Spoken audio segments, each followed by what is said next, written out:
Hey, what is up you guys? I'm James from James Reptiles, and today's video we're going to be talking about why you should upgrade your breeders and how it helps you keep moving your business forward. So let's just get right into it. I don't got anything else to say, but you know it'll help you a lot, and I'm going to explain why. So let's take a look. Alright, so over here is my breeder rack of leopard geckos. This is what we're going to focus on today, and I am replacing a lot of them this year, and that's why it makes such a good example. Now, one project, I posted this one last night. I have all the ones that are slightly sticking out are ones that I need to post for sale. This one I posted last night, and let me explain why. So, this original pair I got from my buddy Dave. Look at how orange they are. They're tangerine tornadoes, right? This girl is a hypo that came off a wholesale list. Now look at how orange they are, and look at her. Now, it's nothing wrong with her. She's an awesome gecko. She's a great breeder. But, you know, she's not tangerine tornado. She's tangerine. I'm selling her as a tangerine. So, let's look at babies. I have 1 or 2 marked. That one's a tangerine tornado eclipse. It's actually sold already.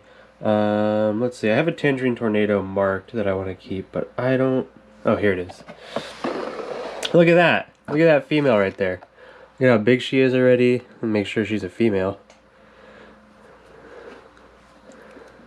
Yeah, she's a female. But look at how orange she is. She looks a lot like her mom, right? Now, I only have so much space.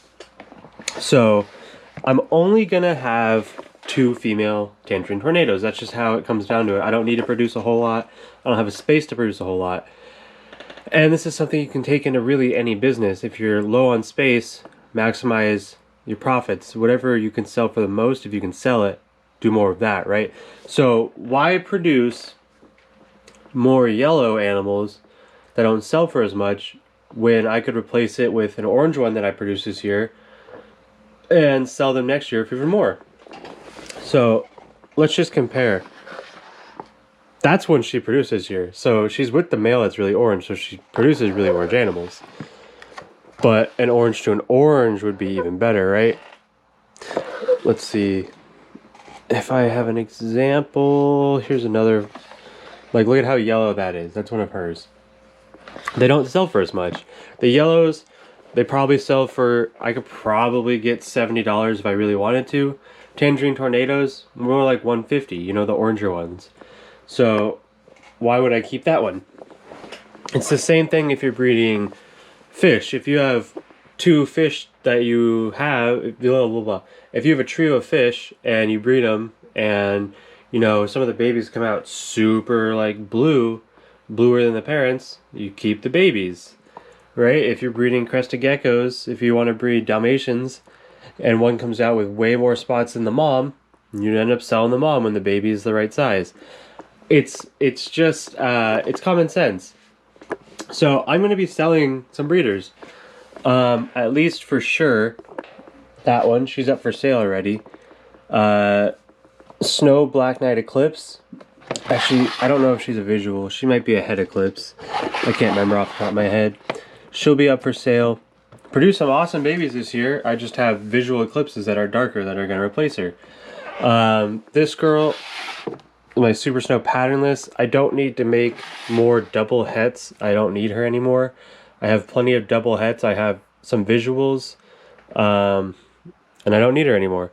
This group up here, I'm getting rid of entirely, the snow group. I don't want to make any more normals and snows next year.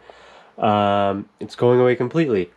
Possibly one of these girls, you know, white and yellow radar. I produced some awesome stuff this year. Max Snow Radar, nope. What am I looking for? Here we go, Max Super Snow White and Yellow Radar in shed, but look at how awesome that looks. Give her a little bit of water for humidity. Let's see. Nope, that's not what I was looking for. But you get the idea. Like this one, look at that. Why wouldn't I keep that? Look at how awesome that is.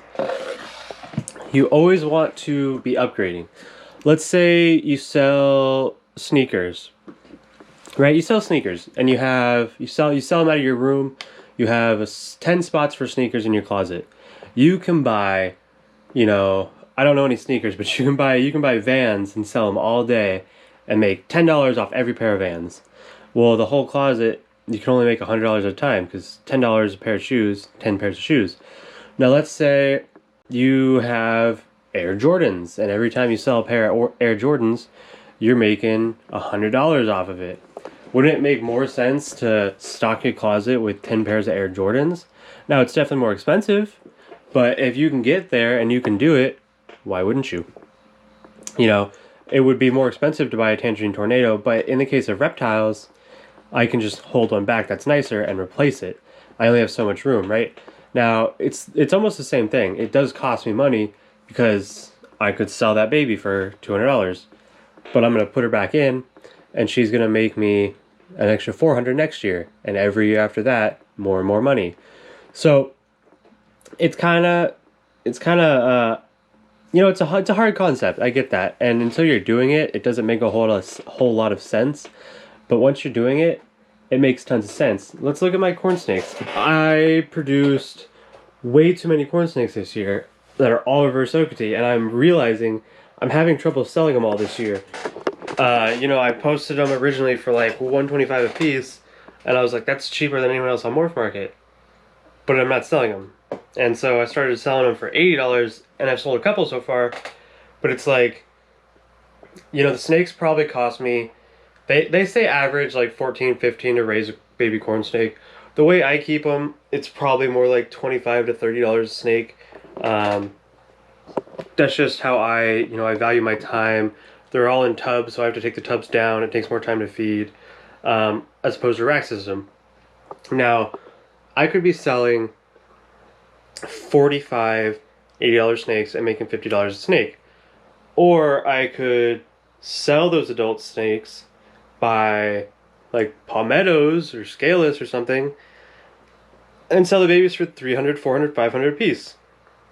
You know, and the same 45 babies could make me an extra $10,000, $15,000 a year. That's just all stuff you really have to think about. Now, I can't afford right now to go out and buy palmettos and raise them up for 3 years. That doesn't make sense. What I'll probably end up doing is selling one female, think about getting a pair of baby palmettos, and when those are up to size, sell the other adult snakes, and slowly getting them more and more, getting more and more expensive snakes that make more sense in the room. Now, there's always going to be people that breed normals. That's important. Everyone should, you know, start with normals. It's just cheaper. Make sure you like doing it. Make sure you know how to do it. I definitely usually start with normals depending on what I'm doing. But, you know, as such a small scale breeder, I want to produce expensive animals and make that money. You know, if I was one of those top breeders like Brian Barczyk, you know, he can't just produce Black Knights. He has too much space. He needs to produce other morphs. A lot of his clientele look for normals. I try to focus my clientele on people who want $200, $300, $400 animals. That's what I prefer. And I only have so much space that, yeah, it's doable. So that's kind of where we're at. It's kind of a little bit of a ranty video because I'm just like explaining how I do it, and I want you guys to really, I want it to really click in. So if you get what I'm saying, like, comment, subscribe, all that definitely helps out. If you don't get what I'm saying, message me, comment, let me help you. I want you guys to do good. I want everyone to do good in business. I want you to make money. I want you to have fun in the hobby. And I think we can all do better things, right? So with that being said, I hope you guys enjoy this video, and I will catch you in the next one. Peace out.